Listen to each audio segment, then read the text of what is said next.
I was born of the 42 ideals of Ma'at. My mother is nature. My father is time. I am a Neski queen.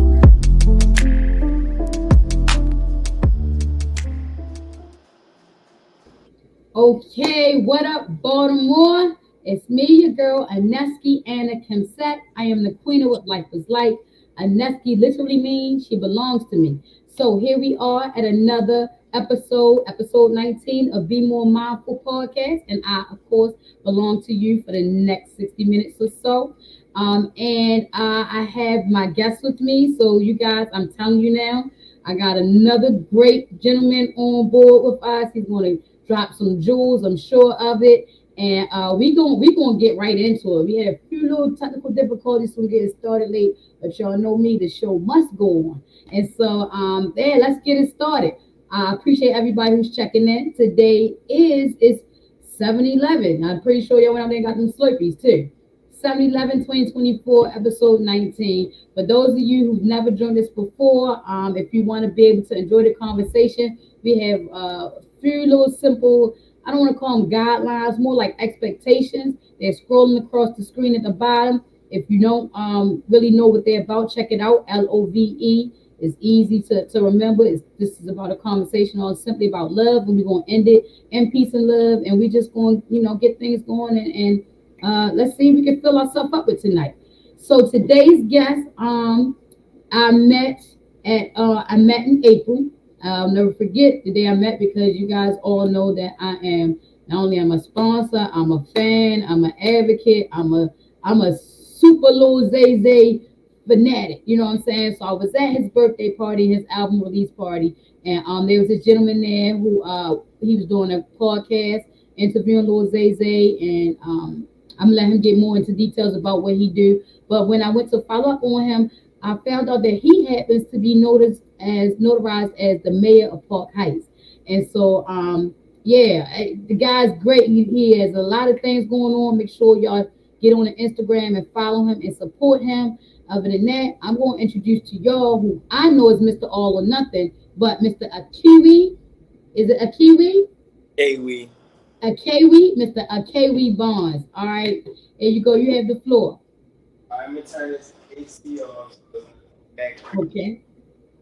All right. So, how is everyone doing today? And I say your name right, Aneski. Aneski. Aneski. I would just want to thank you for having me on your platform today on the Be More Mindful podcast, because I think it's important that people know what we have on Park Heights with the Northwest Wellness Project. Right. Interesting enough, I actually when I met you in the capacity of my Be More Rap Review platform that I pioneered for artists and entrepreneurs, right? So as you'll get into my story, you'll learn that I was in prison organizing showcases in Patuxent, pulling together the guitarists, the artists, the rappers, the singers, getting approval to do a showcase to inmates as per. So essentially when you learn the core of me, it's all about mentorship, development, right? But I try the people in our city who aren't necessarily favorable, the best image, they don't got the best music, they're not the best neighborhoods. The Northwest Wellness Project is our goal to reach the most challenging, right? The youth that are actually in criminal behavior or real do it, and just providing a model that I knew that when I was, 13, 14, 15 growing up, if I had that, it would reduce the chances of, all of that I had. Hey, that's. I didn't know you. To be honest, I didn't know you did that much. Now I've been, like I said, I've been watching your work, but I didn't know that you dug in that deep and that what I'm saying, you were targeting such an important, what I feel is those important set of people, especially in our youth. And so with all that you're doing, right? One of the things I like to try to make sure is that everyone's relatable, because One thing I think that was hard for our culture to get a hold of is to understand that everyone is going through mental and social challenges, right? I think we hard up on it. We don't like to really talk about our mental well-being, our mental hygiene, our mental wellness. And so, can I ask you how is what you're doing? Does that in any way help you cope or deal with any challenges that you have growing up socially in Baltimore? Was when I think about, I actually did a vlog where volunteer where a lot of the hood vlogs in the city, it's like a negative connotation, but I wanted to highlight what I'm doing. But I got into the historical context. Let's say my mom struggling with drug addiction. I don't go into this. I go into grandma who's schooling, shelter. Pretty much my experiences are limited to,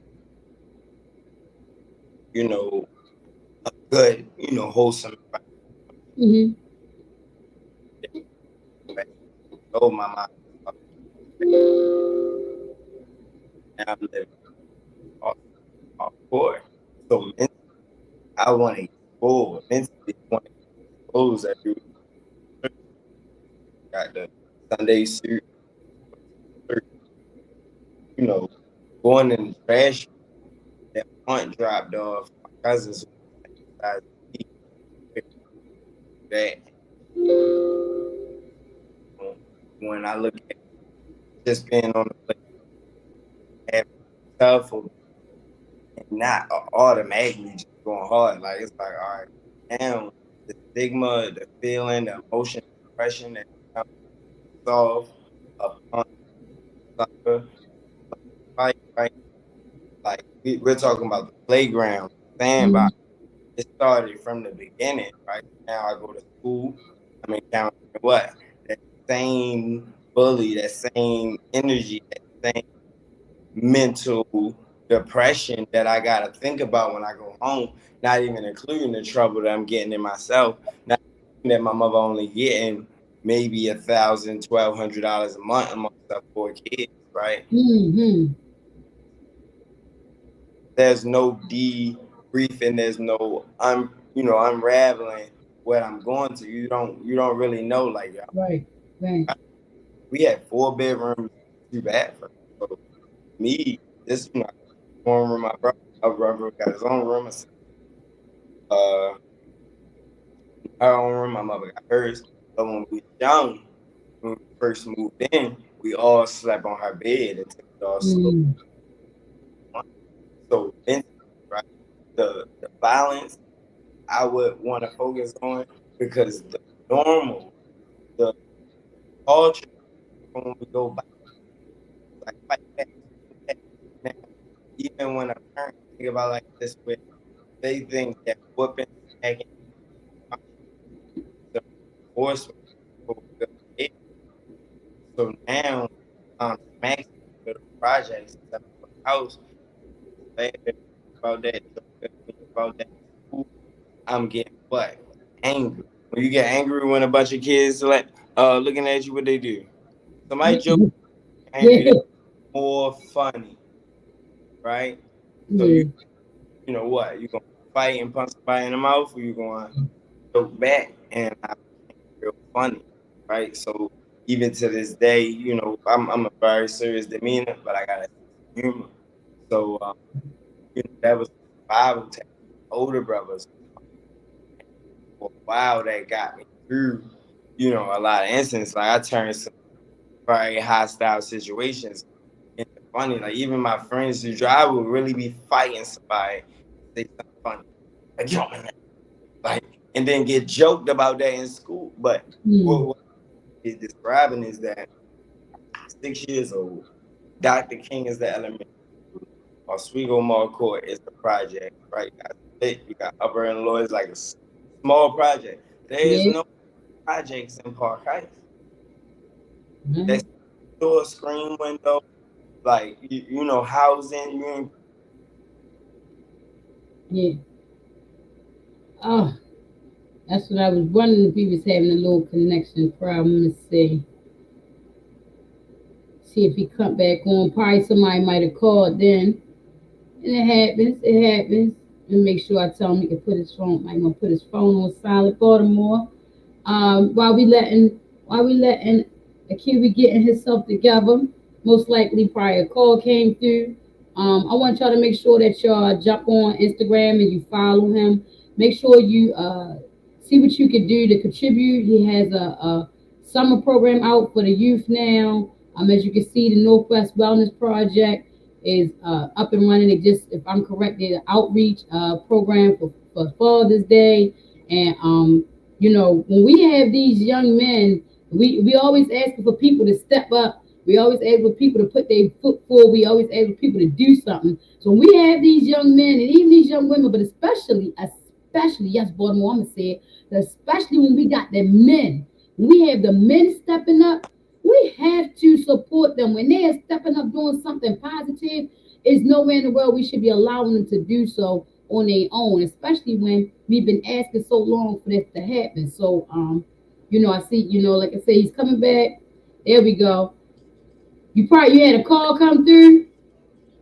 Texting them, cussing them out. Like, bro, I just sent you the link Yeah, and everything. you might want to put your phone on silent. It happens. I mean, and that's partly on me. That's one thing I definitely, like I said, with this podcast, I want people to come on. I mean, it's just the first season. This episode 19, and anyone that's been following the episodes, I don't know if they've been looking like I've been looking, but I've been seeing growth. So one of the things I do have to try to make sure I remind my guests is to silent their phones because a call will come through and disconnect them. And I felt like you probably was getting a few texts or some notifications in there too, because all that was coming out. But I definitely was listening and definitely like you was going in on something that was very important that people need to pay attention. You named some important things. You named family dynamics. You named environment. You named your environment. You also brought up specific situations or scenarios, and these are things that is on a regular that you dealt with as a youth. I know I dealt with as a youth, and so I know the young people coming up. I know for a fact that these are things that they're dealing with, and all these things play a part. They play a part in our makeup and who we are and how we turn out to be. And so I don't want to cut you. I don't want to cut you because you was going in, but I definitely want to get into more depth of the conversation. I just want Baltimore to sit and think on that for a second on what you did say and what you were bringing up. And because the reason why I said it is because it's a great segue into today's topic. You know what I mean? Everything you were just saying, I was just like, man, this is just brewing for, a good meal because it was leading up to today's topic. So for those of you who didn't catch the flyer on Instagram, I tried to put it out a week before. Last week was the 4th of July, and I was out of town, but when I got back, I certainly got to it. And, so episode 19, right? This month, I wanted to really just dive into choices, right? Because I've been really trying to focus a lot on the cause and effect law of life, the universal law of cause and effect.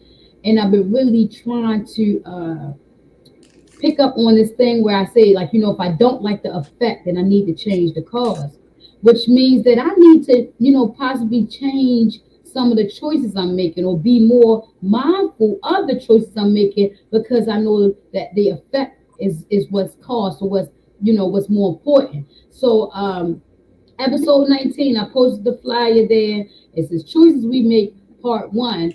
And the quote that I decided to use comes from an author by the name of Barry Schwartz. And Barry Schwartz, he wrote a book called The Paradox of Choice. And it's basically, it's like just almost if you read like the 48 Laws or something, it's basically like a study book. And he goes into the importance of choices and the different dynamics from his philosophy of them. But the quote that I wanted to bring up was very, very important to me. It says, there is a cost to having an overload of choice. All right, let me say it again. There's a cost to having an overload of choice.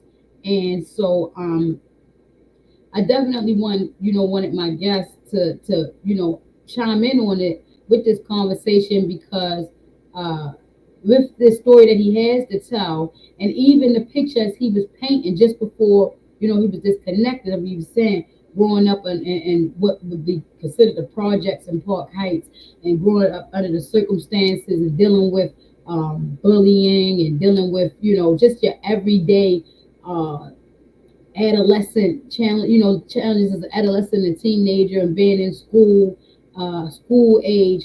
And then he also talked about his mom and the income she was bringing in and having to take care of a family of four with such an income. All of those things, whether we pay attention or mindful or not, play a part in choices. The choices that his mother made, the choices that he made, the choices his siblings and his peers made. All of that plays a part. And so I wanted us, Baltimore, to start being more mindful, being more cautious of the choices we make and why we make them. What makes us make these choices? Welcome back. You think we good? Can you hear me? We Man, good? can you hear Good. me? Yeah, I got Can you. I you can hear hear me? you. All right, Yep, bet. I can hear you. Yeah. And So, so I was just first, how much time do we have? When what we going to end this stream? I normally try to at least get 30, 40 minutes in, give or take. It's my show. I think we So going to need an hour and a half. hey, listen. Look, it'll be a first, and I'm down for whatever. If the conversation get good, it'd be hard for me to cut it Because off. I want to tell you something so you can put this thing in perspective, right? Okay. Here I am, phenomenal story, right? Things to talk about. But how many people have requested me and put me on the flyer and make sure that I can get my story out with all I got going on? That's a good question. Two, when I met you, it was May 31st, I believe, because Zay's I think it birthday was is March. It's April. His birthday's the yeah, first. yeah, March 31st. Mm-hmm. Because Zay's birthday is April 3rd, the same day as Mm-hmm. my daughter's. But March 31st, I had a Be More Rap Review 360 Cypher Part 2. I'm promoting it now in August, right? But I moved my date once I realized that I couldn't be there for media, right? To cover it. So it's like, I'd rather be there for Zay Zay's 10th birthday album. Like, me and my sister is real fans, but I went to school with them, right? So that's Right. what people don't understand about me and Extravagant Dad. Like, he really knows Lil Ant. So as I'm Mm, unpacking this story, I went to Kip before I went to Green Spring, mm, right? mm, So the dynamic of all the stuff that we learn in Skips is the foundation why we way ahead of a lot of our peers. Going to school from 7:45 a.m. to 5 p.m. mm, plus a Saturday school, right? But just to bring it back, when I saw that Youth for Office was one of the sponsors, I was so happy to see that one, they had sponsors and to get to meet you because of how hard he's working as a mm, dad to push an artist, and how hard his artist is not only as a son, but like, come on, we saw the performance. So mm. I just wanted the people to know, right, what you're doing, right? Sponsoring, having fun, right? Youth talent, right? So when we meet in that field, right, and then we come here and I can unravel, right? I'm gonna make sure that all of my blogs and people, we gonna post this, right? But you'll be the first person that really gets to unravel my story on the live stream since I've been home. Wow. I just got goosebumps. Wow. And look, and I move, so I really move on energy. I move on vibes, right?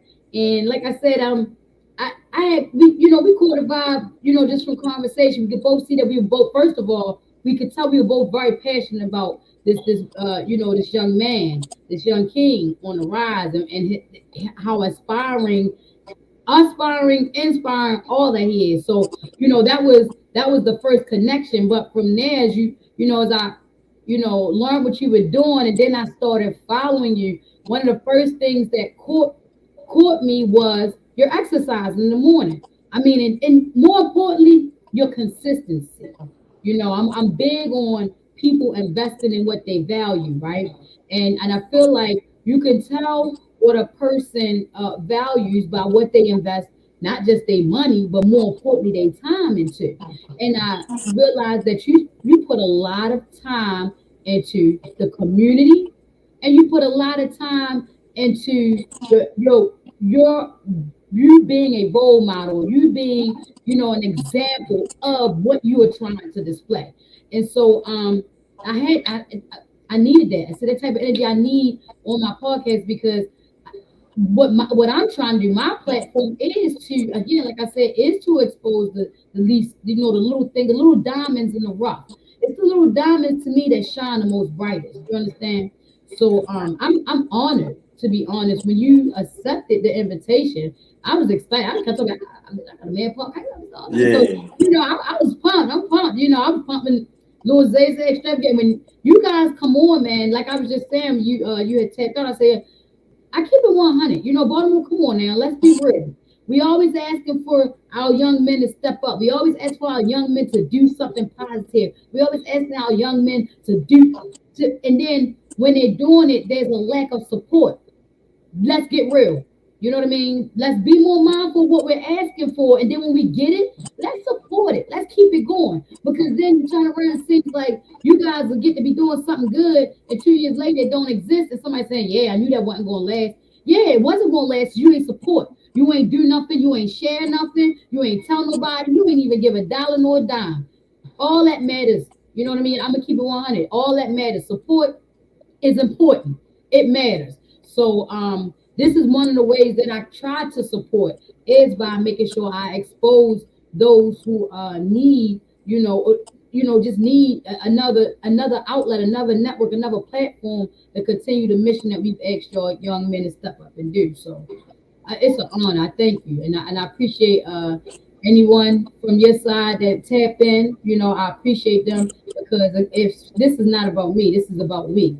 It's not a me thing; it's a we thing. So yeah, yeah. But and that's why I like to have a live, have a good conversation. Because I feel like media with texting and Instagram, DM, no one knows how to have a conversation these days, and I think that's taken away from our unity, our ability to unify.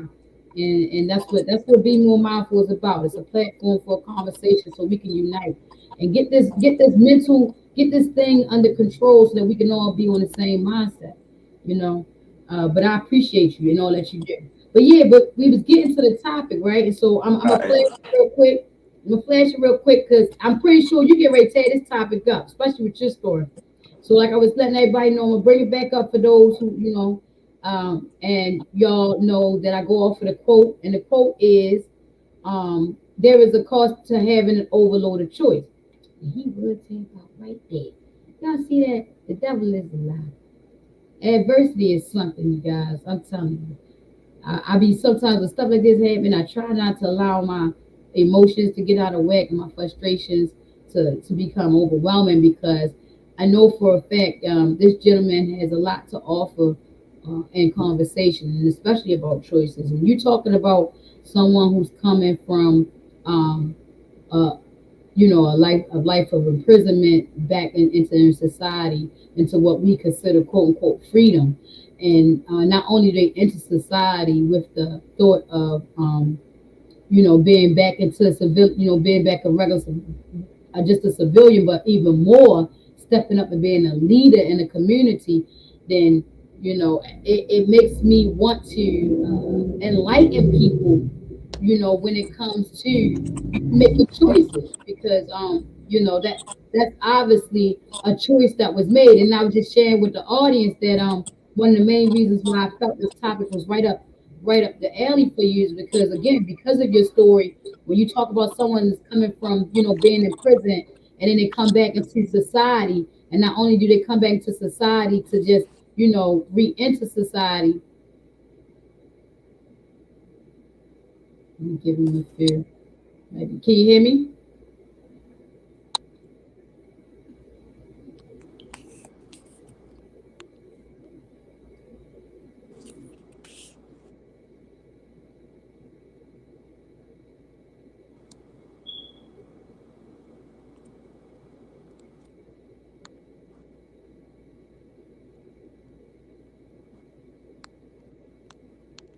Oh, okay, yeah. See, that's that's what happens when they got the. I hear the buttons. Must be some texting. But I want to make sure we get to this because I definitely want to hear. Um, I want to hear what Phone is ringing. My phone is you got. ringing off the hook over here. No, I believe. Listen, I totally understand. Like I said, it's one of those things where it's like I gotta try to make sure I remember to disclose to people if you are going to use your phone, it will, mess with your connection. But it's a small thing. I feel like that's because adversity does what it does. I feel like it's something that's going to get said that's trying that's you know how people want to refer to the devil, however, whatever is not being said. But my main point I wanted to pose to you is, choices. When you tell your story, right? You speak of coming from prison and re-entering society, and not just coming into society as a civilian, but choosing to become a leader. I wanted to just kind of like get some insight in that travel, in that thought process, in that journey of the choices I made versus the choices I'm going to make going forward.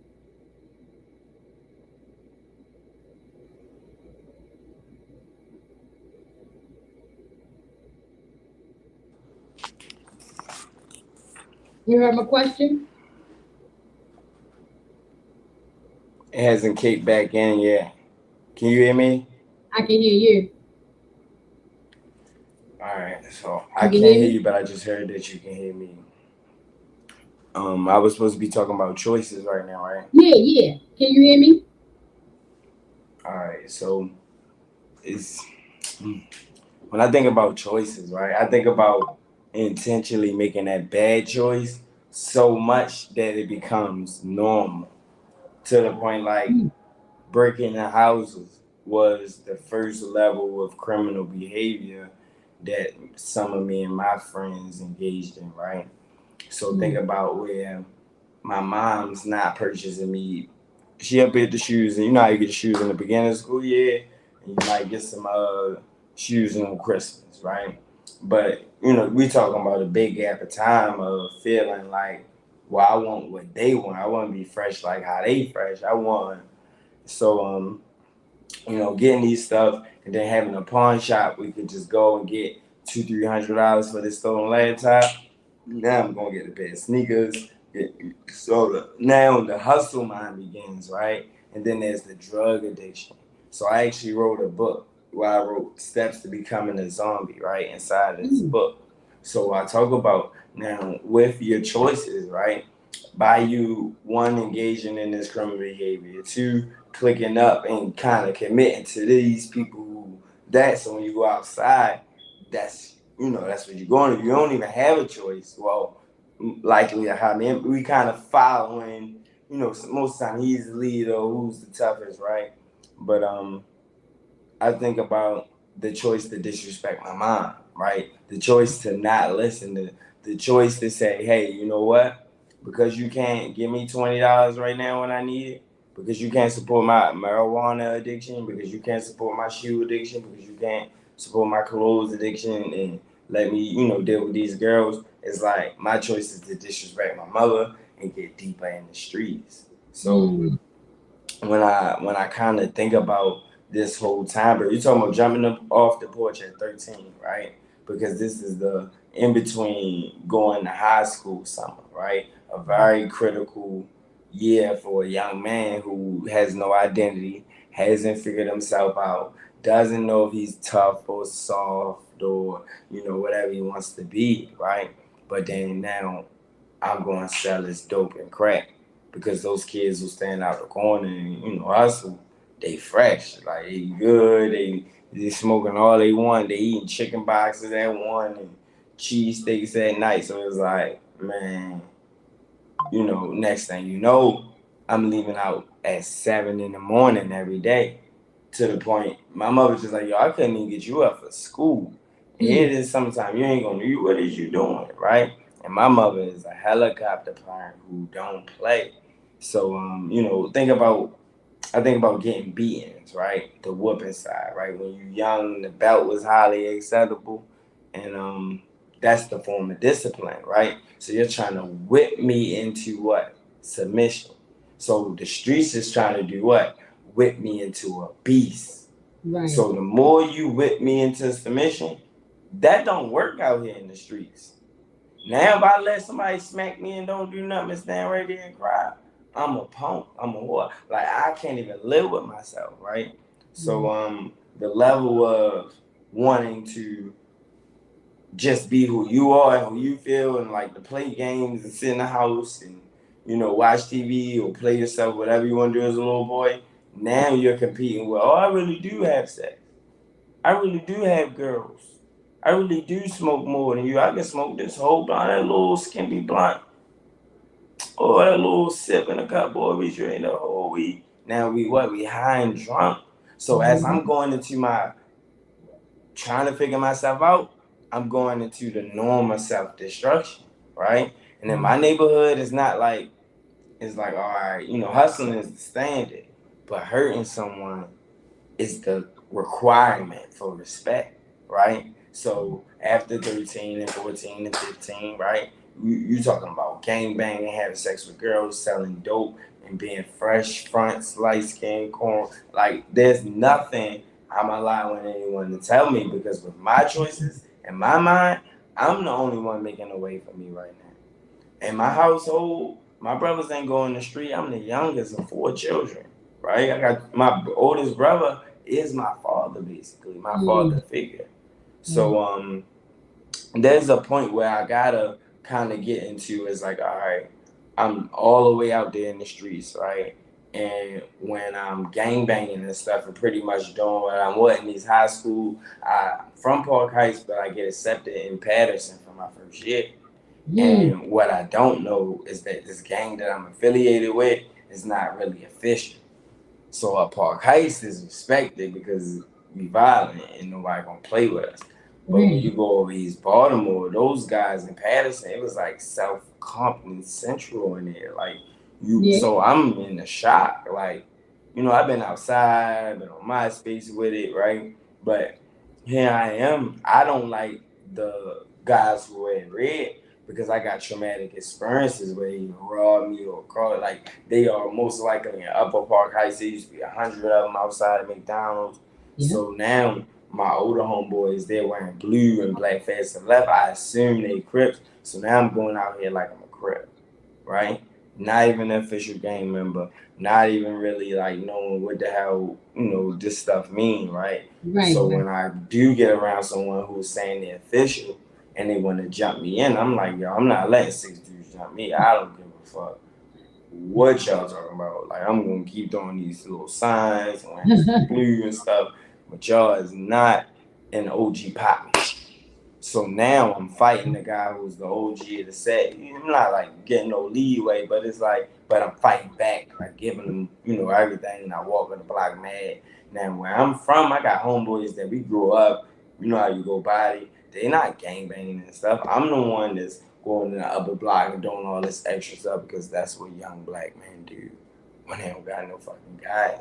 They sit around, they wander, somebody talk to them, and they keep going there because it's weed there. Sag all there for them, and it's some dope they can sell to get some money or some crack, right? So fast forward, by the time I got into my first real altercation, I had already got put out of Patterson, right? I'm in Northwestern with this gangbanging stuff, but Northwestern is weird. And Upper Park Heights, right? You got Third Ward, RV, you got all these different, and I got no exaggeration. When the OG did that, right, and I walked off, I came back because he called me back, and I was like, he was like, you official now? He gave me the the gang sign, gave me a gun, I went and shot it a couple times, and it's like, all right, I'm an official gang member now. I'm official. I already was out here acting crazy, unofficial, right? But now I'm about to act crazy, so I'm in Northwestern, and I'm wearing my flat. Like, the school police gotta make me take it off. I'm talking about I got it tied now. I'm ironing it in the morning.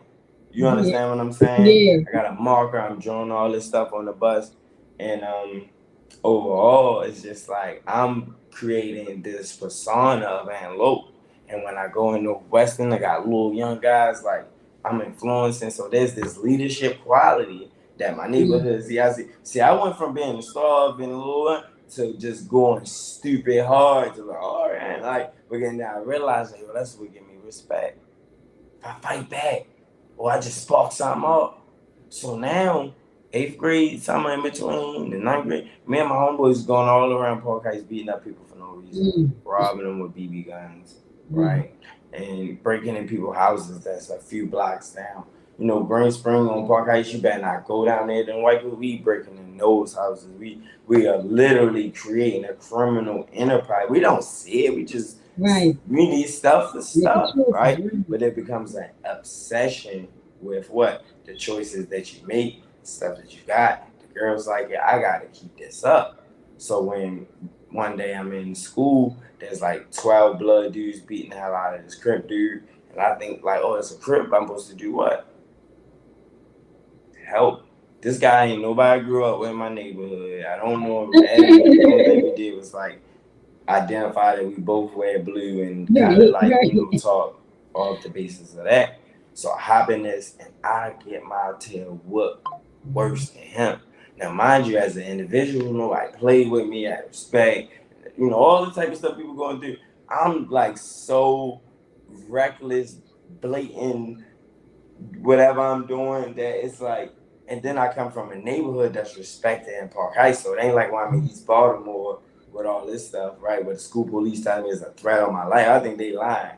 You got the Bloods want to retaliate because of stuff Crips doing any Crip. Then you got the Crips like, what is he with, right?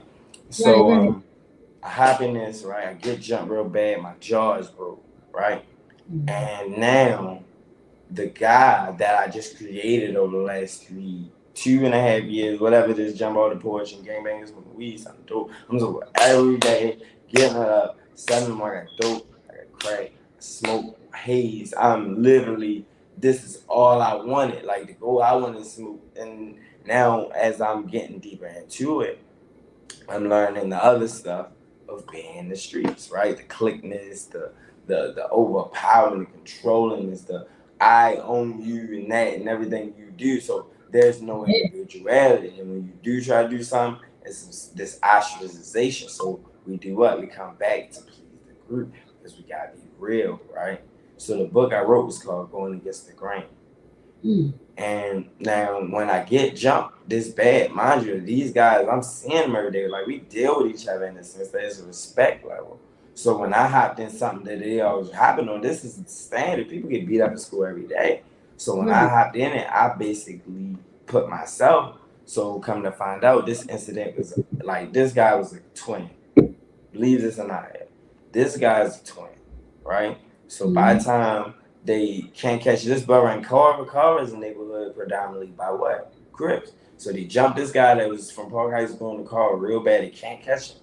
So they get the twin brother. So this incident that happened is a retaliation between something that one, not only do I not got nothing to do with it, they're not my set, right?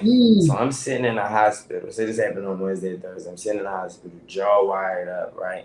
And I had an incident prior, last year where I got into it with a guy and I had like 30, 40 people and it was like a 30, 40 people standoff between two groups. Police came and broke it up. So I'm like, yeah, if this happened to me, this better be right in school. I ain't, I ain't informed. Nobody got suspended. It's just this major incident that happened. Now, mind you, think about it.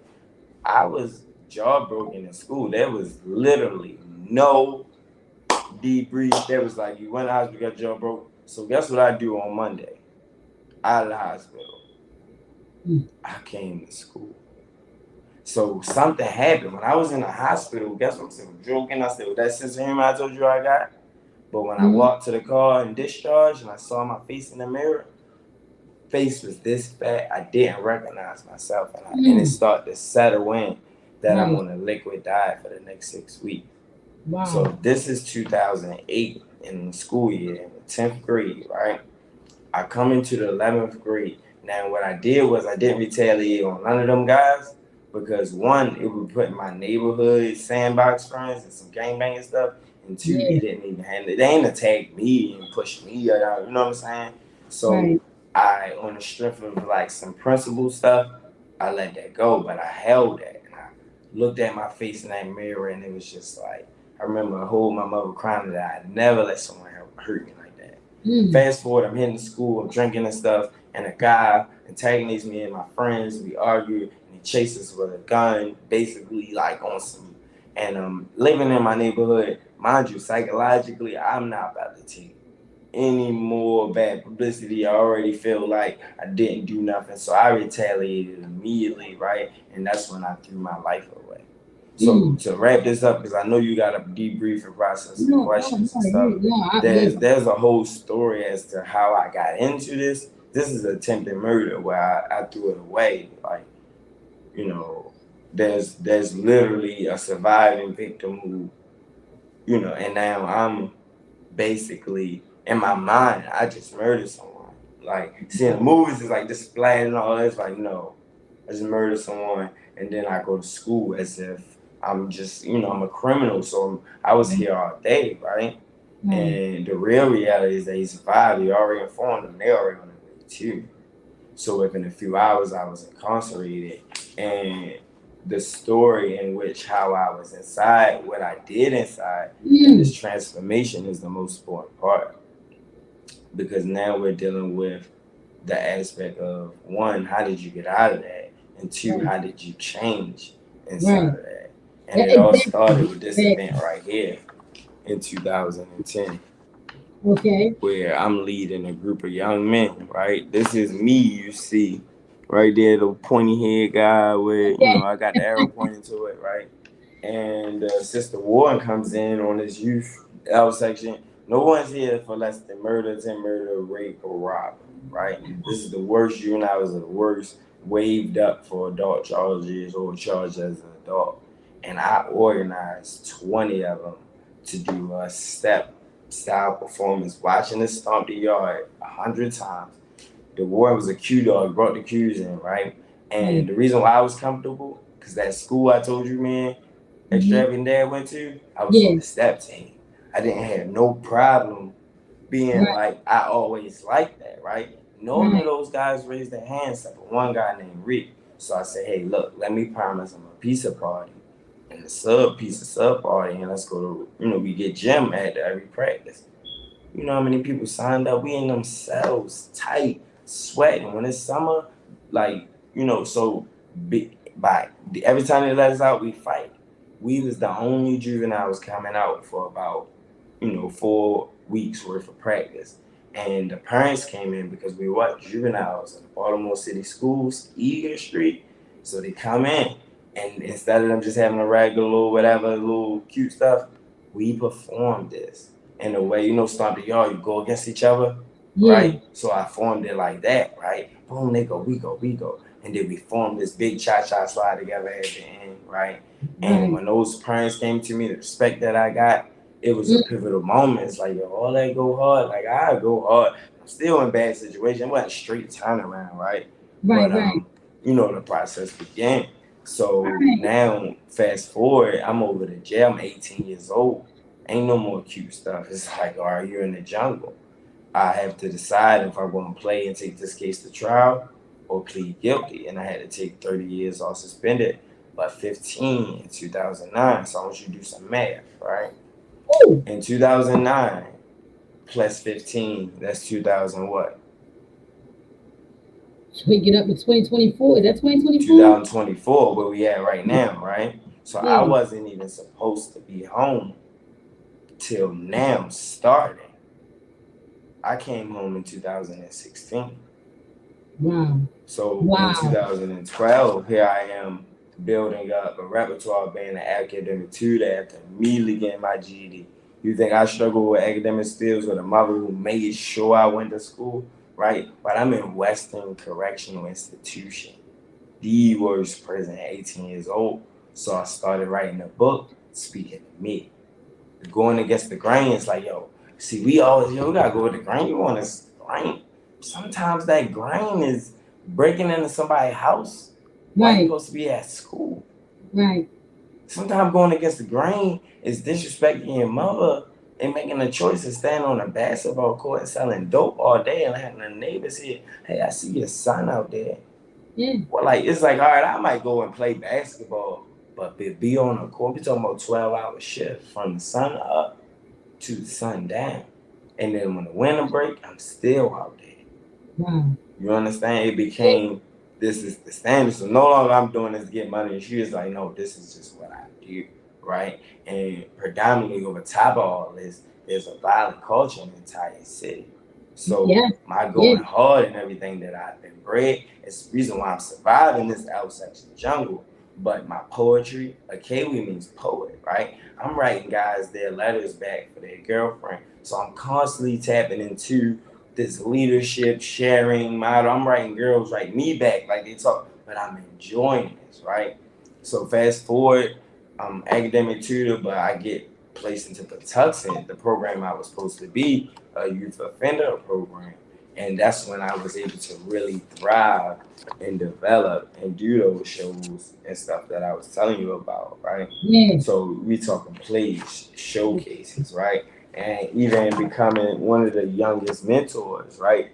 And even my cultural aspect of, how I identify and training black men to understand, all right, I've tried, the religious aspect, I've tried the gangbang aspect, I've tried even the Muslim Islamic, but when I understood my culture and my historical context, right, that the Black Panther Party predates a Crip and Blood organization and a core essence, right? Now I got BGF members, right, doing this thing in front of me in jail, and it's almost influential to someone who's afraid and don't want to be alone. But I was getting respect from the ones who were actually studying because I knew information, because I got a brother who actually give me books and I'm actually reading them. So fast forward, when I attempt to tell my judge, hey, I'm ready to come back home, right? It was a tough, tedious process. I had to write my own post-conviction motion, right? And I even had to go through a struggle where they were saying I had a binding plea. And the only reason why in 2016 that I made it out with a modified sentence, my earliest eligibility for parole wasn't even until 2017. And that's just eligible, not you getting it. It's like you can start the process of going up in the 6 month, 12 month, 18-month hit. Then actually, if you stay in fact, that's how it worked.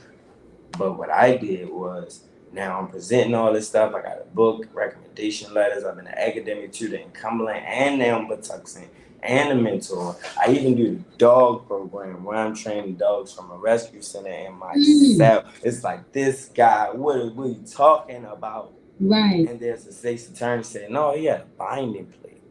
Now get this, how deep the law is. The only reason why I'm back in court is because my public defender forgot to file the one legal thing called a modification of sentence. You held it secure. So when she sent me a letter in 2011 saying, hey, I forgot to file, contact post-conviction office, I kept that letter, right? Now, mind you, I tried to file for a modification and got denied because what? I waited too late to file that motion. So by post-conviction, this is ineffective counsel. Now I'm studying, right? I mean, I ain't wasting time. I ain't playing Xbox. I ain't playing with myself all day, getting on the phone, arguing with some girl. I'm reading, I'm studying, I'm building, I'm mentoring, I'm doing the think tank, I'm doing showcases, I'm in the education department. I live, sleep, and breathe in it. I'm typing up. These paperworks are literally the same documents printed from the printers in Patuxent. Not like I made copies, right? These are the same physical copies, right? And I've kept them along the way because of moments of wanting to show and display that, because I completed the thing that I got on my sentencing paper, and I had all of the things that you need to show. Keeping me in there would have been what? Insane. And this judge, right, compassionate, she went and I had to go back to court and we proved that I didn't have a binding plea. Why? Now, mind you, I already made it past post-conviction because I got ineffective counsel. But I don't have a binding plea because the state wasn't going no less than 20. My little 16-year-old, I mean, I was 18 at the time. And it's like, yo, this do or die. You ain't got no legs stand on. But I'm sitting there saying, I am not taking 20 years. This Judge Murdoch offered me, y'all spend but 15. I took 3 minutes. Fuck yeah. It was the hardest. You ever had to take some time. you ever had to take 15 years and hear somebody say when you complete your 15 years sentence to come back in 2024, hopefully, you'll be. And she's saying like positive. Guess what I sent her? But for that sentence and in the letter with my heart cried out. Them same pictures. See, this is me scan them pictures on the scanner and put it on this pic. I sent her the physical pictures. Right. Like, look at me mid-air stomping out section. And I'm a writer. I'm sending her my truth. And I don't know. It could have nothing to do with it, right? But when I began that road, I'm going to come in protection and I earned my way out of here. These are meetings from 2016 minutes, right? This says October. I came home June 6, 2016.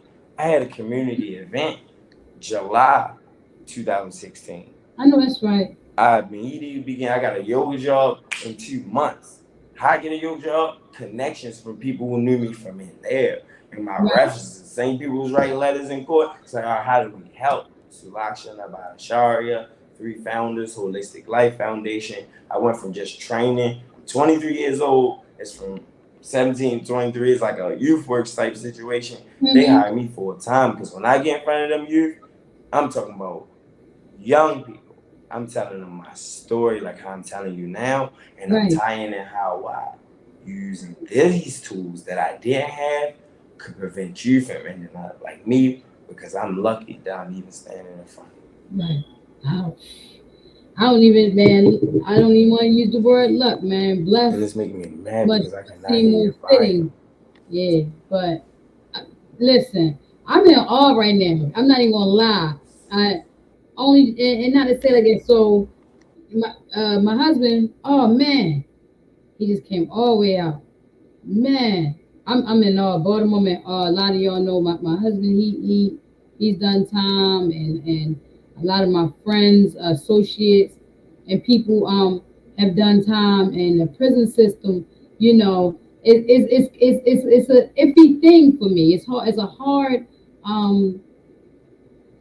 a hard subject to kind of speak on because we watch our family members going in, and we look at how politicians use certain words like rehabilitation, or how we know they dress it up, and sometimes the stories but the stories that come home from family members, whoever that's been in prison, we know that it's not all peaches and cream. We know that it's a jumble in there. And so I'm in awe because, like I said, for some reason, when it was laid on my heart for the topic for you, it was just like, I want people to just start being a little bit more careful and purposeful about the choices they're making. And I was caught up because just listening from how he started off making choices that didn't bring about such great effects, and ended up in a situation where he realized that he had leadership abilities, and he has qualities, and so he realized that the only thing he had to do was change some of the choices he was making, choosing to make what people could consider better choices, or more logical choices, or more beneficial choices. That's really all it took. Of course, with diligence, determination, persistence, yes, those characteristics, fall in play. But the first step was making a choice. So it was a choice that, put him in a position that wasn't so great, but it was also a choice that brought him out, and so even back to the quote, we say there's a cost to having an overload of choices, right? And where I was going to go with that is that as I was listening to his story, and I was there, I left home when I was 13 too. I left home when I was 13, and some of the experience he's speaking on, I can definitely identify with from making that choice. But what I realized is that when you take on certain responsibilities or a certain lifestyle, when it's early, or you're not ready, you're not developed, you kind of put an overload on the choices that you have to make.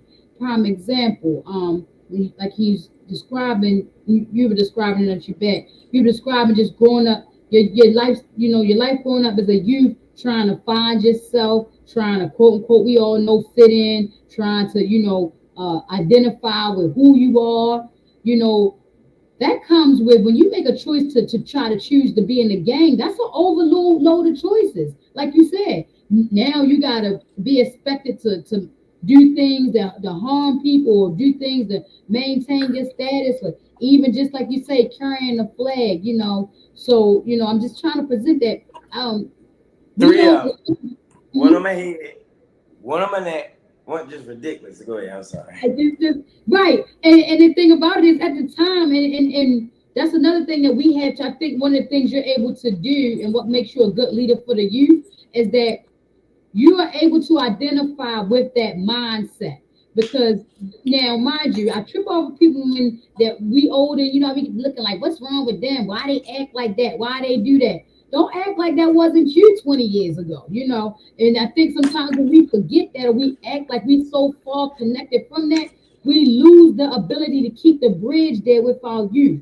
Because no matter what, no matter how you raise a child, when they go off course, because they're going to go off course, they're going to have to learn on their own. Life is going to come. They're going to want to learn life on their own.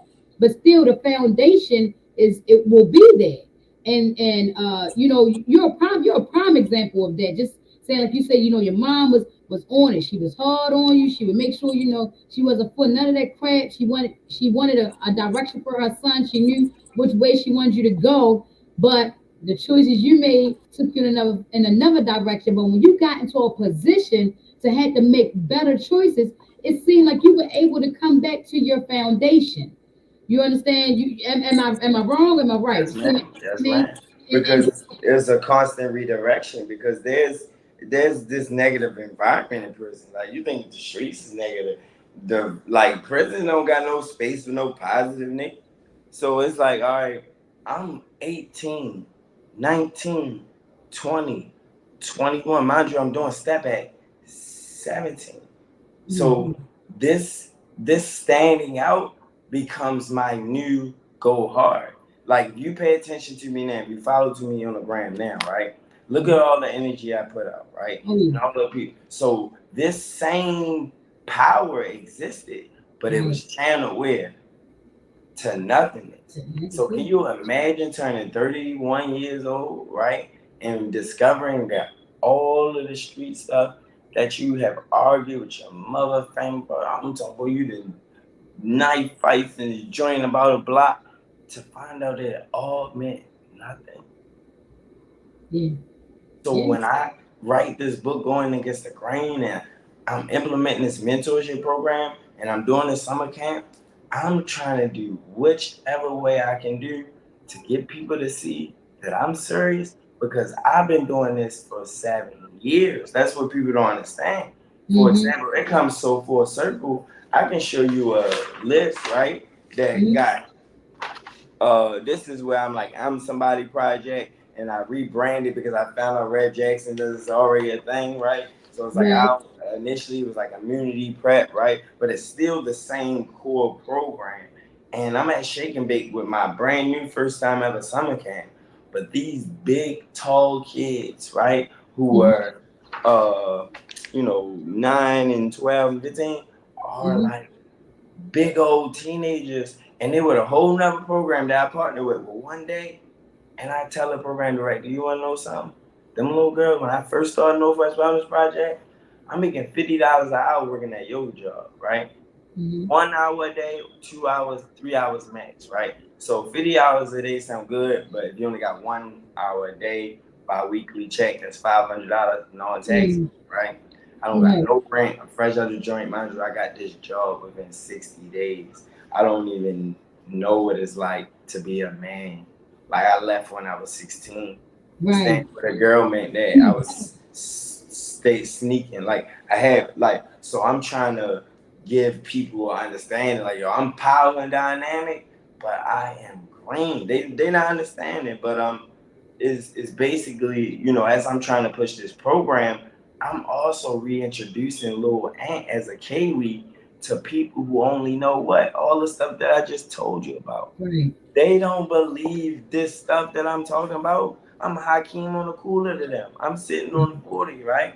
Right. So I'm not smoking, I'm not drinking, I'm not even cursing. You Right. understand? I'm Right. not even attempting to have sex with women when I Right. first came home. That's how disciplined I was, right? Right. And then when I'm implementing this program, I'm doing stuff, but guess what you said in the beginning of this? I'm not getting no what? Support. Well, I got summer camp with more kids that come from out of my neighborhood, with a sprinkle of them that came last minute because they realized that, oh, when I was walking to the store, I seen some kids over there doing yoga on Shirley Avenue. How do I get my kids involved? That's what I'm trying to say. By 15, some people ain't come through first week. I'm letting a few people, you know what I'm saying? And Right. that's what I got me. But I'm talking about, I had a community event day for Mother's Day, giving them out Mother's Day basket, everything. Divine Cancer came through. It's a fundraiser. I'm trying to raise money for the summer camp. Food Right. is free. Entertainment, right? All right, boom. Minimum amount of support a little bit. But I'm getting all these people that's coming from other places, right? Even on my hood vlog, right? And it's like, I don't care who's not supporting me no more. It got me in a dark space at a time. And guess what's going Right. on this whole time? I'm still ducking bullets. I ain't Right. tell you how now. I get the yoga job. It's 2016. I'm home. I'm implementing this program, right? I got so much time on my hand. I signed up for college. I'm going to Cumberland Curry, though, for this 1 hour, $50 at the kids' safe zone, right? That Right. means I'm catching a bus to Pendle, walking Pendle down the. So it's like, I don't care. Like, I'm good as long as it ain't my neighborhood. But then I learned more things about my neighborhood. And guess what I'm starting to do? I'm starting to create this paranoia. I ain't got no therapy, I ain't got no debriefing, no processing. I'm just figuring out after being gone for a decade, Mm. 2016, right? Where shootings, it's like what? Like now nobody's targeted, right? That's the thing I Right. can say. Like I've been very public since the beginning, but this Right. environment that I've been sitting in think things and planning to come back, like I'm talking about looking at pictures, fantasizing. I'm talking about telling my judge and that modification when I go home, I'm going back to my community. She's like, well, I really think you should work at Starbucks. I swear to God, I can see you at like, going to college, and I'm just looking at her like, I only see me. You let me out here. You know what made me go crazy and get all the paperwork and pull my stuff out? I forgot to mention this part because I came home 2016. I got postponed. Mm. My first court date for the modification was 2015. The federal grade stuff is happening, and I'm losing my mind. Like I got a program, I got a perfect program for, Mm. and it put the fire on me. I don't know if this stuff gonna work. I already got 2 denials, right? But now this Right. eviction stuff, I'm active in all the programs. I'm signing up and I'm doing. So long story short, I get out here, I earn out here, right? Not I'm paroled out, right? It's people that's like, what the heck I eat, and I'm not doing with the typical. I watch so many people. And I ain't saying I was perfect because guess what? 6 months later, after doing wonderful, like being disciplined and all this stuff, now I feel like, certain temptations not the worst because I'm doing everything that I'm Right. supposed to do. Then I get the job at Safe Streets at Sinai Hospital. I'm talking about 2017. I only been on 1 year. I got the yoga job, now I got 2 jobs. Right. You can't tell me nothing. Right. Right. Almost died at work. Ooh. A client who was shot 3 times already, Porter Sinai. Y'all like, don't y'all got a program down there for people who got shot? This guy been 3 times. So I'm already got a job. Now let me tell you how full circle this comes to. We're gonna close this out. I sat with a broken jaw where in Sinai after being Mm. transported with the assault. And then Mm-hmm. I'm telling you about this trauma that was never addressed, this mental health that was never diagnosed. Like, you don't think I got bipolar, ADHD, or something like that? Right. I was Right. Right. born with crack in me, or whatever my mother would say. It was 2 officers in my mother's delivery room. Like, if your son don't make it, I'm the last one. My head big as hell, right? My mother's hardest pregnancy of her life. I was her last one, right? Split her all the way open, right? And I made it under the weather. You know what I'm saying? So when people Right. talk about my addiction to marijuana, I laugh at them. I'd be like, yo, you don't know, right? Whatever I need, whatever I gotta do, so whatever you see to change the laws now, that's another story. But it's just like, all right, now there's an abuse side too, right? And there's no one teaching you the difference. Like, yo, we out here roll a bigger blunt, roll a boy, bigger shot. We never drank to get tipsy. I don't know that. We never smoked to get buzzed. So my introduction into drugs, women, and all that. I'm talking about your woman, not even your woman. It's like, oh, you cuffing her. So I'm trying to stop young men from niggas is still here every time from then to now. Every time I sit in front of them and I start talking about breaking the house and selling dope and all, now they ain't selling dope and crack no more though. You think they going straight in the street and then I was bluffing before I was serious. Even when I was serious, I was bluffing. That makes sense. Right. I'm not doing it because you have some kids who not doing it for the status quo. Right. Graham. Right. I tell you real beefs on Twitter space where guys are killing and diss rap. So this culture that we're battling is not only worse than what I had. My space influenced my gang banging. Right. You understand? Yeah, I get it. No, listen, I get it. So when you think about this program that I'm doing, right? When you think about the fact that now when this happened and I'm working with this client, sign out, I'm in my bag. But I'm realizing these white people don't say good morning back to me. I got slacks on and I'm you understand? I never in my mind I'm working at the hospital. This community outreach, nobody cares about that, right? We're just those people that deal with the people they don't want to deal with. So now I'm sitting there dealing with the me's. That's what I'm packing on myself every day. Right. I'm walking in the room. This is my job. Oh, you just got shot. I gotta get in there now immediately for you to get a discharge. Offer you these services. If you want them, be my responsibility. Home visit, like yeah, right. So when I tell my supervisor, like, I don't really want to work with this guy. He's like, no, this guy's got to be patient with him. Go to NBA. Why? Because we set goals with our clients. He got to drive in it without a license and a speeding ticket. So if I schedule him for an NBA, I got funding for Uber where I'm there. And my girl was like, at the time, like, don't take him, don't let me. I'm like, I drive. Like, I'm thinking about the goal. Like, I'm at the shine. My client, I'm going to court. I had a client who violated probation, was going to see his other court, like guaranteed going to jail. And I told him what I was doing with him. That white just asked him a couple questions and it made sense. And he was able to continue the program because he was shot and there's now services available. So I'm pioneering a program in Park Heights in Sinai, the same hospital I said, because I fully understand that need to what? Have someone. And then I got this yoga skill personally that I'm doing every day where youth adults are saying, I ain't just teaching kids, I'm talking to churches, I'm teaching old people. Yeah, it's like, yo, this is my dream. When I'm now leaving the NBA and we almost get ambushed and I nearly die because they're trying to kill this guy for the 4th time. Can you imagine? The same thought about child, I'm like, hey, don't do that. Look. Like they want this guy, so especially when it all unravels and all unfolds, and I'm in the interrogation room. Guess what the officers want to do with me?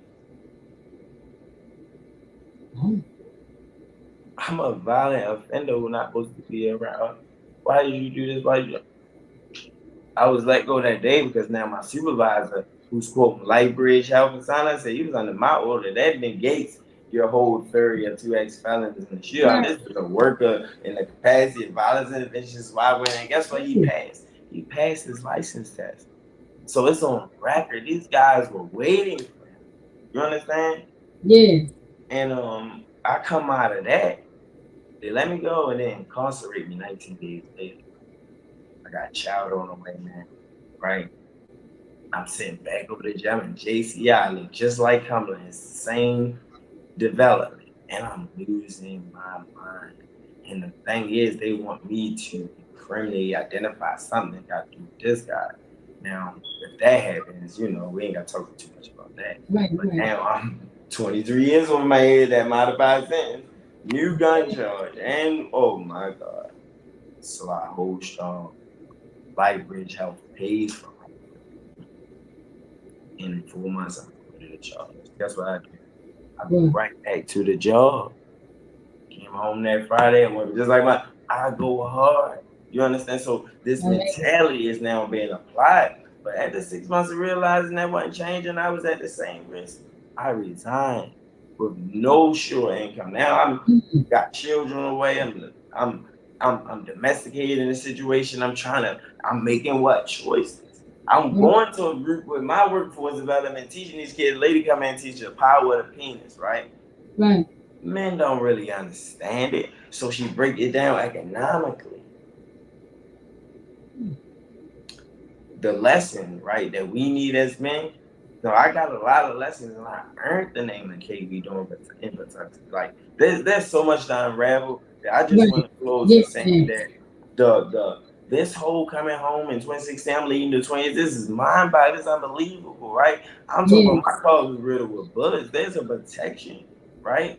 That I feel. It's also this energy, right, that comes at a certain time. Right now, I'm in abundance. Right. Same way I didn't understand certain things, but now that I do, I'm literally what?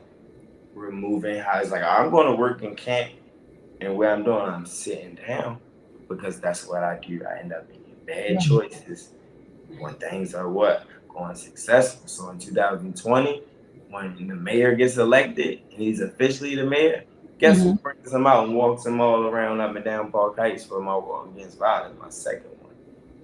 You definitely and then get locked up 3 days later for a handgun in 2020.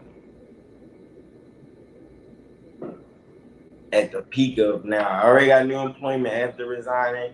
I'm already, kind of getting back into different things. My program's growing, and then it's what? Bad choices. Guess why I'm overwhelmed? Because I'm not getting no support. I'm really homeless, technically, right? Because homeless means I don't got no lease. I can't apply for no house. It's not my credit. My credit good. I got financial literacy. It's my background check. And then it's it ain't that simple. You could be making $100 a month, right? But if your rent is $1,000, like it just doesn't match. Start paying car insurance, and prior to this 2020 arrest, where I messed up. Now, mind you, I got legit reasons why I'm in this paranoia state, right? I'm talking about work, continue home. It's like I'm making a bad decision, but my convention is that I want to be safe. Like in this it's like I would rather, go through this, but then you go through it, and now I'm trying to commit suicide because I got to go to I'm going to make it out of that right now. Like this is the last chance period that people expect. This is I ain't got no guns. I ain't playing around. I am also not letting my community die. Because August 2022, 2 years after me being incarcerated on Shirley Avenue. 2009, I got incarcerated on Shirley Avenue. 2020, Shirley Avenue. That 2018 incident happened in Park Heights. Anytime I've ever encountered the criminal justice system, yet it be by my own fault, breaking the law, or by chance scenario, I still have the likelihood and the possibilities that I would die or be incarcerated. Even if my reasons of defense or whatever, there's no room for it, right? When I have a mom who still triggers that 16-year-old that feels like it's like, I can't get no money here, can't get no help, I can't live here, I can't stay here, I can't break here. That's what I'm gonna do, Mom. When I can't do that stuff, I'm gonna figure it out. Now I'm dealing with her. She let me stay with her, she let me live with her, and now this is somewhat domestic. It goes left, I run back with to the neighborhood. I watch all the black men do it. This is a science that I don't know this data study on it. I'm watching. And there was nobody to give me service. I didn't know what toxic relationship was. Now I'm a master. I know what it, but there's this pulling that happens on good men, right? That where you are attracting a lot of energy, but what you allow in, whether it be the old homeboy back in the day, that girl that's highly sexual but not conscious, or that neighborhood that you're so comfortable in, then you go look on Murder Inc. It's like, I'm going to stand on Shirley and Oswego and look at the cars that I'm more than, you know what I'm saying? And that's you know what's crazy about you saying, not to interrupt. This was crazy what you just said. I was just saying, right? I got a few associates of people, they leave in Baltimore, right? And I was just saying, like, the the thought has crossed my mind. You know, you get overwhelmed sometimes with the same old that's going on in the city. But I've traveled, right? I've been around, been to quite a few places and quite a few states, and I've come to learn that there are places very much like Baltimore everywhere. And so I was saying like for me, I don't know if I gotta be around the same crap, if I gotta put up with the same the drug violence, the drugs, the violence, the guns, the police brutality. If I gotta put up with it somewhere, at least I can put up with somewhere I'm familiar with. I know you know what I mean? I can call it home because that's where I was born and raised, you know. So um when you said it, it made me think about that, you know, like you comfortable in that space, you know what I mean, in this space. And that kind of leads to you know, the next part of where I'm going, where I was going at, because my next of course everyone knows the third part of my show I call experts versus experience. And it's basically about where I go over some type of article, whether it's some type of journal work or some type of research, and I pull from, you know, these people that are supposed to be so highly intelligent that they got letters behind their names, PhDs, VAs, you know, they have these credentials, and so they're what people could be considered as experts. And I'm very transparent. I let everyone know I'm clinically diagnosed with bipolar disorder, ADHD, anxiety disorder, and it's four of them: panic disorder, anxiety disorder. I don't remember the other one. But and then, you know, I say all that to say, like, you know, when you're dealing with the experts and everything, um, you're dealing with the experts and everything. Sometimes I like to compare these experts to my experiences because at the end of the day, we have to be able to apply it. So the next part of my show is experts versus experiences, and you'll see how it falls in line with where you what you were saying. But before that, I'll give my disclosure. Everyone knows that this is Be More Mindful podcast is for entertainment. I'm not here to give you any medical or legal advice. I am not an expert. I am just an experienced person who, you know, goal is to just reach out and get us all on the same page. But if at all you feel overwhelmed, if you feel like anything is triggering and you're not able to cope or deal with these things, I too personally have dealt with suicide thoughts and such. We spoke about that in the past, but you know, if you feel like you just can't get it right, I encourage you to seek professional help, seek the experts, because that's what they went to school for, and they have all types of tools and information that can help you get where you need to be until you're able to handle it for yourself. So, you know, as you was going on, and I got to thinking how what you were saying was leading up to this particular part, because the article I read is on from Urban Wire and online urban.org. And it says poverty results from structural barriers, not personal core choices. Safety net programs should reflect that fact. And this is just crazy because I have all of my podcasts are they're genuine, authentic, and fresh. There's no preliminaries or nothing. So the fact that you going in, you're speaking about pushing your programs, and you're speaking about the environment you were in, and you're speaking about the choices you made. The whole time I just was like, you know, giggling on the inside about how divine thing everything is, because you nowhere knew that I had just read an article on everything you just said, you know. And so the part I wanted to pull up is on, you know, they were talking about, basically they're talking about, you know, the American dream, and how, you know, it's all about the American dream is if you work hard, and if you do what you're supposed to do, be responsible, you get this money and you be successful and you get to live happily ever after. And if you're not living happily ever after, you're not successful, it's because you're not working hard enough and you're not, you know, putting diligence. And so some experts got together, right, and started analyzing people in urban communities or people that are in a poverty state, and started saying, yeah, it's kind of not that easy. It's not all about just making choices. And so there's a paragraph in here that says these ideas about who experiences poverty and why they're flawed is because they ignore the structural forces that contribute to poverty. Numerous interrelated systems and structures make it more difficult for some people to provide for their families.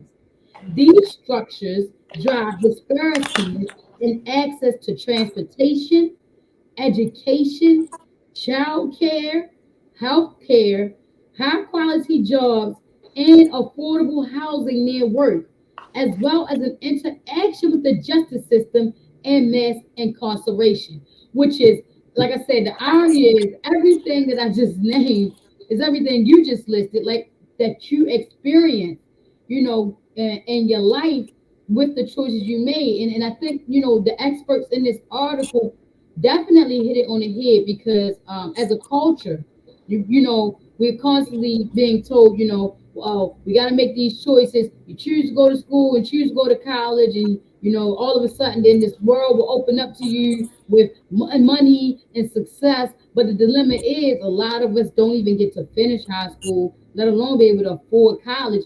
And so I think we end up in a crippled mindset of feeling like failures or feeling like we're unsuccessful because we weren't able to make these choices. Well, the reason why we weren't able to make these choices is simply put, there are things already structurally put into place that causes us to not be able to make the choices that quote unquote people of the American dream can make. I mean, think about what it named: access to transportation, education, childcare, healthcare, high quality jobs, and affordable housing near work. That's six things right there. Those are six things right there that we in Baltimore City, especially most of us, are challenges that we face that keep us from making choices that people try to make it like it's so easy to make. Especially, let's talk about buying houses and saving. All you got to do is save $1, or well, all you making is $1. How am I to save? So now I'm down and depressed and hard on myself because I feel like I can't live my quote unquote American dream because I'm making the choice of not saving $1. And it's not that I'm making the choice of not saving $1. I don't get to have the choice of saving $1. You understand what I'm saying? So, I mean, what do you think about that? What the article is saying that, the poverty structures and things that are around us cause us to not make some good decisions, or cause us to make the choices that we make that put us in things like what they say, the justice system and mass incarceration. Do you agree with that? Definitely. I feel like I used to be in jail. Some guys used to disagree, right? But I've read information on the prison school pipeline. But when you look at it, I tell people that the jail food is horrible, but the school food is worse than the jail food, right? But when you're hungry and you go to school and you're not getting support, you still want to do what? Eat it. So now there's a reliability on what to eat from this source outside of your home versus one in. Then you begin to feel what? Like this person should feed you more, bad, whatever this case may be, right? And then when you deal with just the whole, like, think about the socialism, right? In order for you to effectively have a safe space, right, with a bunch of teenagers or small kids, you have to actually have real meaning women who earn that type, right? Who earned that type of teacher from after that, man, woman showing. See, this whole degree thing, we got psychopaths, right? We Hmm. have perverts, right? We have so many different categories of people involved, right? And now we're lacking a what? A cultural process. There's a post that's going viral with Anthony T. Browder. He talks about the incest, the connection to Eastern Shore, and it being the incest capital in Sandtown. People so much looking at it, oh, he's talking about Baltimore, some of this false information. But when you look at Patricia Newton was a what? A black psychiatrist who helped on this study, who was compassionate about post-slavery syndrome. So I say this all to say, you could have gave me a mentor or tutor when I was 15 or 16 years old, right? But if you didn't give me someone who shot somebody, who went to jail, came back, was gang banging industries, smoking weed, breaking into houses, and trying to figure out how to get little girls and vacant houses and manipulating pay. If you ain't talking to them about that, like, how do you think a character principle is going to resonate when you don't have examples that they identify with, right? Right. So it's an unfortunate need of having, but when you read the Bible, right, when you read the stories, the most impactful people were the ones who are sinners that turn good. It's not like it's this saint, right? Like Jesus was the saint. There was one, and it was disciples who were flawed, right? But when Right. you are only getting this religious breeding of going to church and praying and getting the Holy Ghost in a sense, right? Not to negate anyone's religious spirit who does that, but what happens is you're now creating a ghost of something I need to be most connected to. You're not telling me it's inside of myself. You're saying it's all the way up there in the sky somewhere, and all the way down there. But your real mind knows that downstairs is the basement. But these aren't concepts that I was getting introduced in high school. Why? So now, when you don't have psychiatry who actually even study their history, our history, or Right. the unique country, you can't do a data study on Jimmy, right? Who could have grew up in Park Heights right along with me, could have all the same people. You can't do a study on Jimmy that's going to directly identify, because when Jimmy applies to Hunt Valley, Walmart, or some crap like that, like he might more, but this isn't going to be translated. So we're dealing with a situation where what I need and what I identify with as needing, there's data studies on it, but it's related to my criminal behavior and fatherless and all that.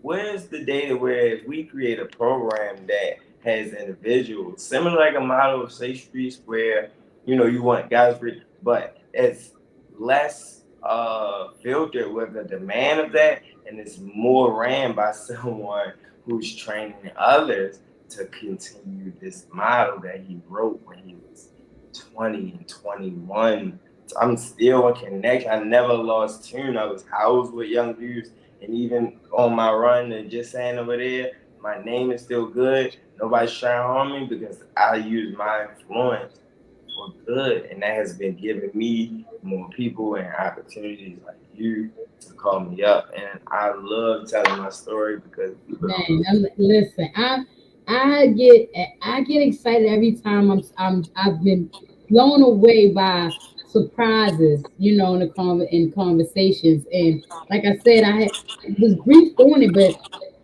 to hear in detail your journey, from the time of you understanding for yourself where you started on this path, and to see you be able to develop and you are again. We have these examples. We have, bro. To me, we need to get out of these role models. Need to stop being these people, like you said, superficial on these sexy reds, these people that we can't identify with. I would love for Baltimore to start raising up the real role models, which are the people that we can see and touch, the people that can identify, you can identify with every day, as in, oh yeah, I know him, he's a role model, he's walking down the street and I can talk to him, I can relate to him, and he can give me advice or he can give me guidance, and he's doing something that I want to do. I can see it and he can show me directly. I'm not reading it in a history book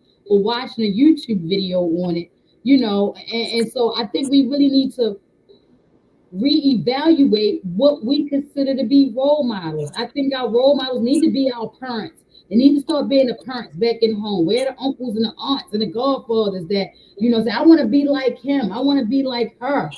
And they're right there in at the family reunion, if they still have those anymore. And what I'm But beginning to learn in my program is set up in a way where as long as the parent has time, they get access to all the stuff that we're doing too.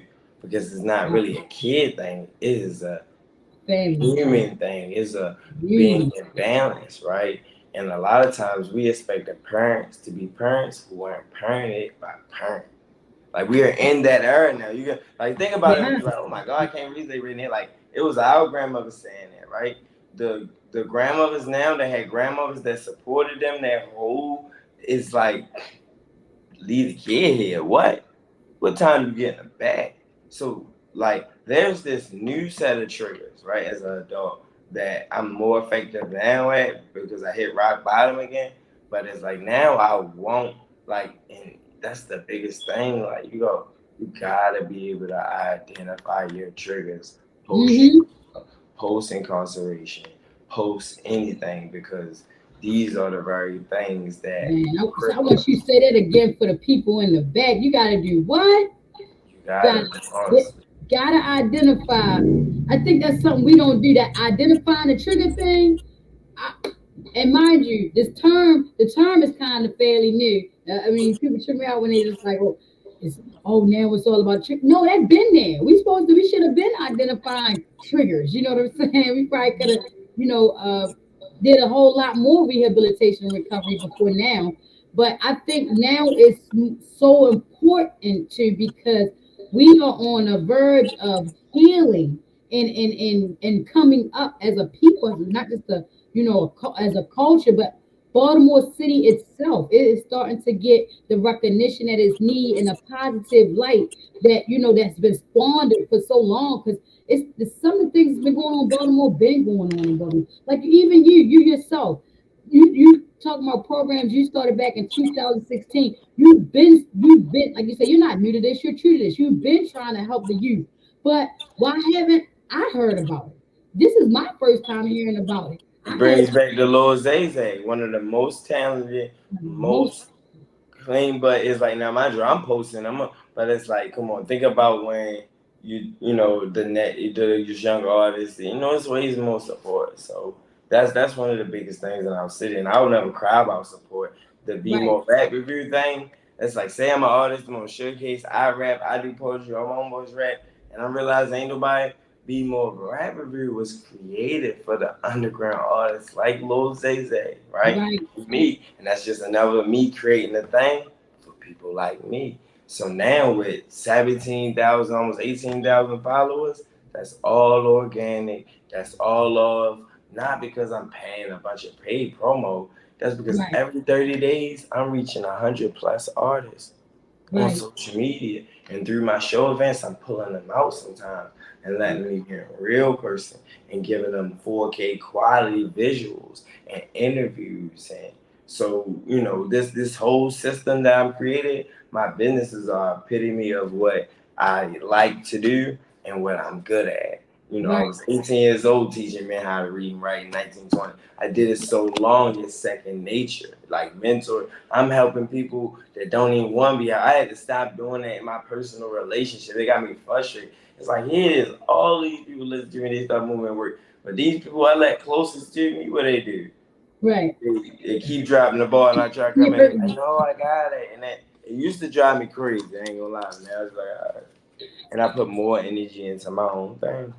Yeah, I want you to keep going.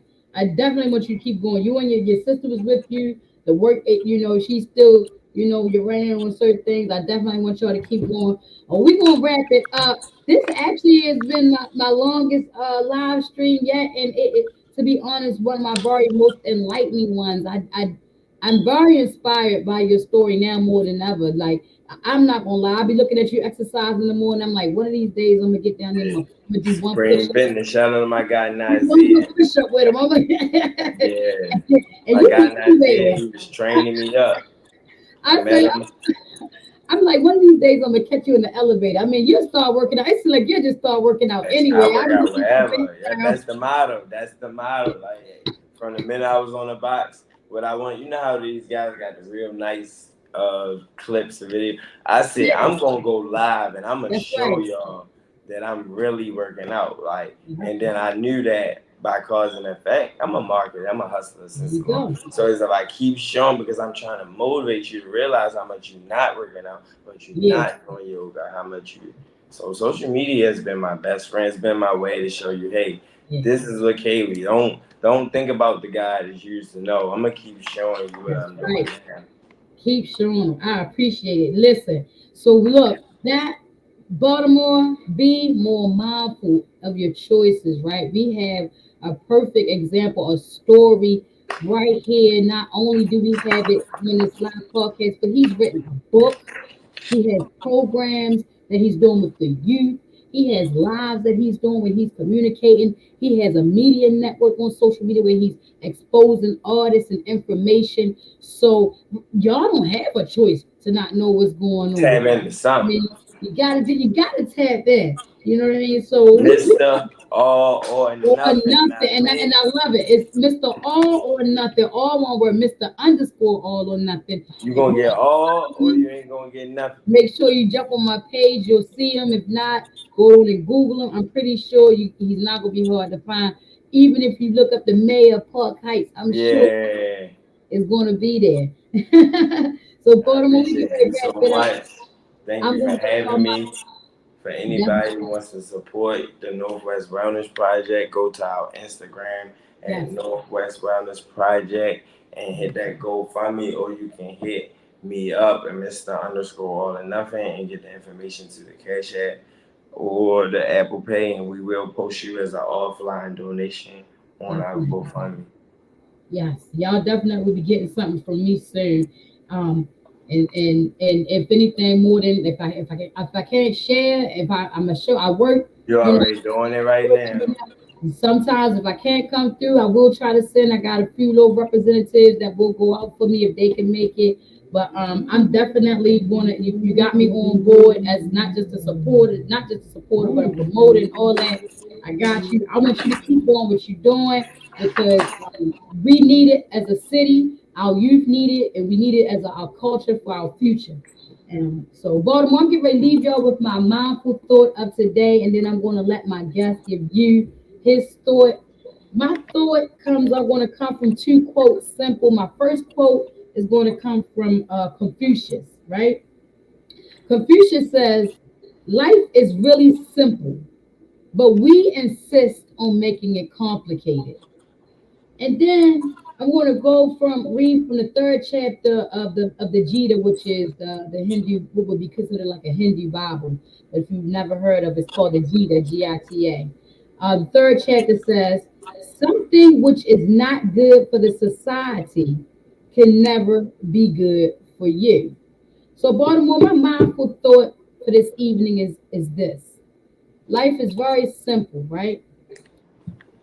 All you have to do is make a choice. Life is not about wishing, just hoping, just having faith, but it's also about an action. It's choosing to do.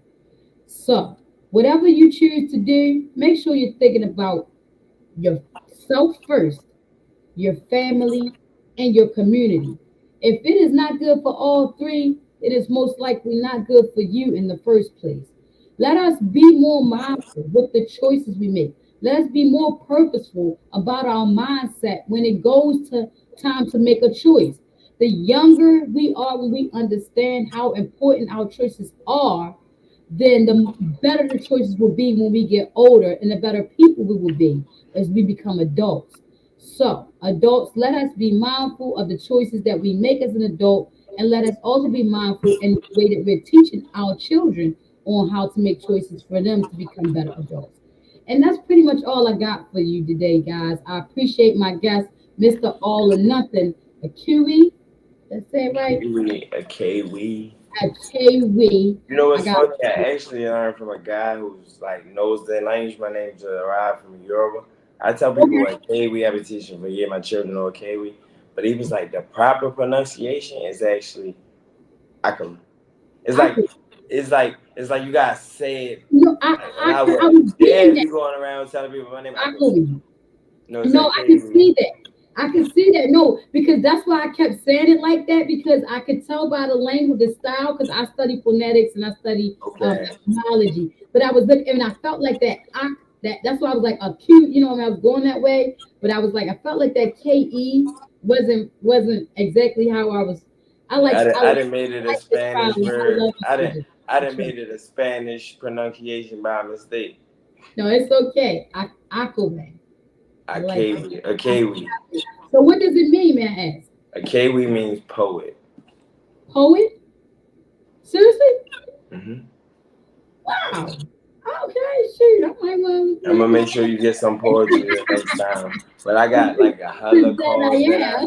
I got like 5 calls that I ignored, but I'm gonna make sure that I get.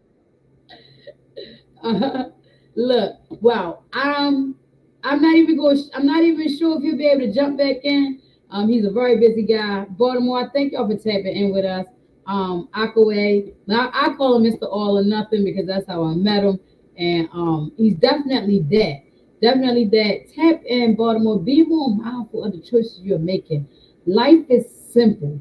We make it complicated. So, with that being said, I'll catch y'all next time. I'm gonna go on in the live stream. I'm gonna let Akaway get to what he's doing because he's a very busy guy, and I want him to keep doing what he's doing. Make sure y'all tap in, support Baltimore. Be more mindful. I love you. It's me, your girl Aneski, and a consent. Aneski means she belongs to me. Thank y'all for an hour and 40 minutes. I belong to y'all. I love it. I'll talk to y'all later. See y'all on the fourth Thursday.